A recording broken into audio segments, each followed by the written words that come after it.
Front of Vintage Drive and Half Mile Road, Vintage Drive and Half Mile Road, have an officer down. Today will mark a very horrific day in the annals of the Florence Police Department. These officers went there unknowing the firepower this suspect had.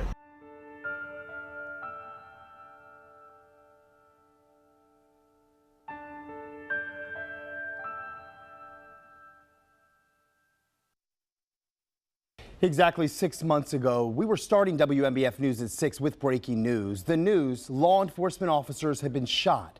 Now, at that point, details were limited, but over several hours, we learned 7 officers were shot during an ambush in the Vintage Place neighborhood.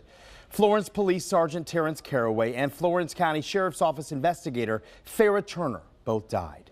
Now today, 6 months later, 3 of those police officers hurt in the shooting are back at work at the Florence Police Department. That's where we find WMBF News Florence reporter Nia Watson live right now after speaking with the chief of police about what it means to have those officers back. Nia, good evening. Eric, Florence Chief of Police Alan Hyler says there's no way to describe the level of emotion he feels today, thinking back to that day of the shooting and realizing how far his officers have come.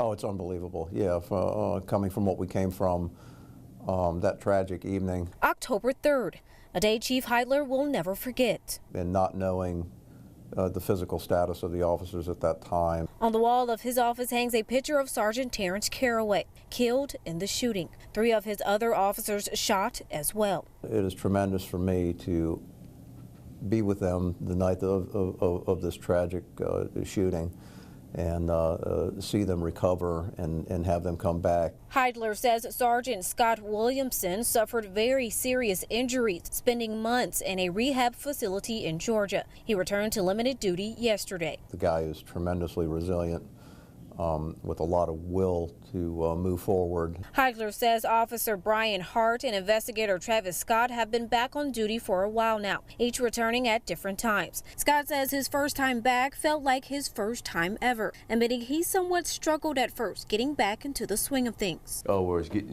used to that different type of stress. That was the biggest adjustment that I had to get used to. But Scott recently traded in his uniform for a suit, being promoted to investigator last Friday, a position he says he's been working toward for 11 years. Excited and happy, be able to make it here because October 3rd, still standing here and reach my goal now as being an investigator. But Hyler says that those injured weren't the only ones impacted. The entire department and other city employees were too. He says they continue to provide crisis counseling through various agencies, but points out the community's relentless support is also what helps keep them going. The support from this community is still just tremendous. If our officers didn't know how much they were appreciated before October 3rd, they absolutely know it now. Chief Hyler says the department will also be sending officers to crisis seminars through the State Law Enforcement Assistance Program. Live in Florence, Nia Watson, WMBF News.